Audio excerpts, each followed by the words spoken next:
And by the way, the interests are identical.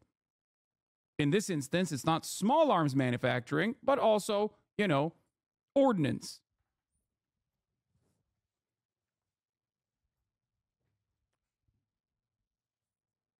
That's it.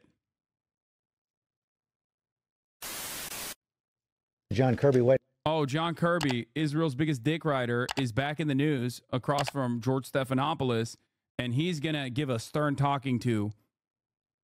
Okay, he's going to give a stern talking to Israel. Let's see what he had to say. For the National Security Council. John, thank you for joining us this morning. We just heard Martha talk about the airports. We know in the past Israel has bombed the airports in Lebanon back in 2005. Do you expect it to happen again? Have you been given a heads up? We're in constant touch with our Israeli counterparts, George, as you might imagine. We want to make sure that there are still commercial options available for Americans to leave, and they should be leaving now while those options are available, but I won't get ahead of operations. You won't get ahead of operations. The United States has been trying very hard to prevent an escalation. Absolutely. Here. The president has been in constant contact with Israel, but they don't seem to be heeding his advice. We, again, I think we don't believe it's in Israel's interest for this to escalate, for there to be an all-out war there on the north, on that blue line between Israel and Lebanon. If the goal, George, is to get families back to their homes, we think there's a better way to do that than an all-out conflict. The Israelis will tell you yesterday that they had to take some of these strikes because they were about to be imminently attacked by Hezbollah. They do have a right to defend themselves. But what we're going to keep doing is talking to them about trying to find a diplomatic solution here, a way to de-escalate the tensions so that the families can go back in a sustainable way. We just heard from Ian that the ball is now in Hezbollah's court. Israel bracing for a response this morning. Do we have any sense of what's going to come next? I won't get into the intelligence assessment. Certainly, we have seen the rhetoric coming out of Nasrallah and his leadership about how they want to respond to this. That's obviously going to be something we'll monitor very, very closely. I will just tell you that while we won't get involved in the conflict itself there around that blue line, because we don't want to see a conflict at all, we'll do what we have to continue to do to make sure Israel can defend itself. Let's turn to the war in Ukraine. Robin spoke with President Zelensky and the First Lady of Ukraine yesterday. We're going to have more of that interview coming up later today.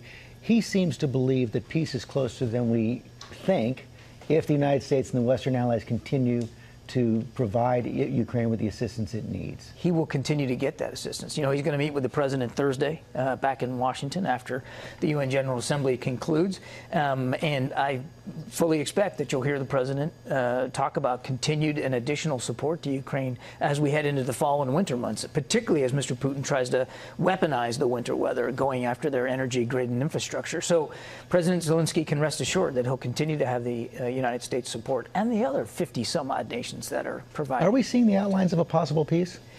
Well, look, President Zelensky said he's going to come with a victory plan. We haven't seen that plan. We look forward to talking to him about what this looks like, what the components are, and we'll see where it goes from there. What we've said all along, George, is whenever and however this war ends, it's got to end in a way that is in keeping with President Zelensky's view of what a just peace needs to look like. And it has to factor in the Ukrainian people's desires and aspirations. So whatever that is, again, we'll look forward to talking to him about that, but we'll be supportive as we move forward. Finally, the president speaking to the United Nations today. What's his message? Message is that, number one, we've accomplished a lot on the world stage in the United States over the last 3.5 years, revitalized our alliances and partnerships, really advanced our national security interests around the world, working on transnational problems like climate change and clean energy transition, on fentanyl prevention. There's been an awful lot of work that the United States has done, and he's going to make the case for why it's important for America to continue to lead and why we have to all work together, the whole United Nations, to try to really make. Why do they pretend Zelensky's the one deciding anything? It's good to make it seem like it is. I don't know. Like it's just manufacturing consent. I love how we're all talking about evacuating Americans in the exact same way we'd be talking if there was something like a hurricane. Israel's literally just a natural disaster in their eyes. And it's wild to see firsthand. That's every fucking aspect of American violence that directly ties back to capital interests. Okay? Gun manufacturers are a powerful force in this country. So therefore, gun violence, which is a direct byproduct of having mass guns in circulation with no restrictions whatsoever on who gets them, is treated like it's a natural disaster. It is the exact same thing happening domestically as it is happening internationally. And by the way, the interests are identical.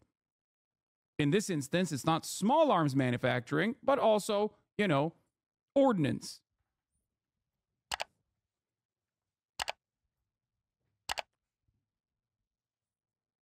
That's it.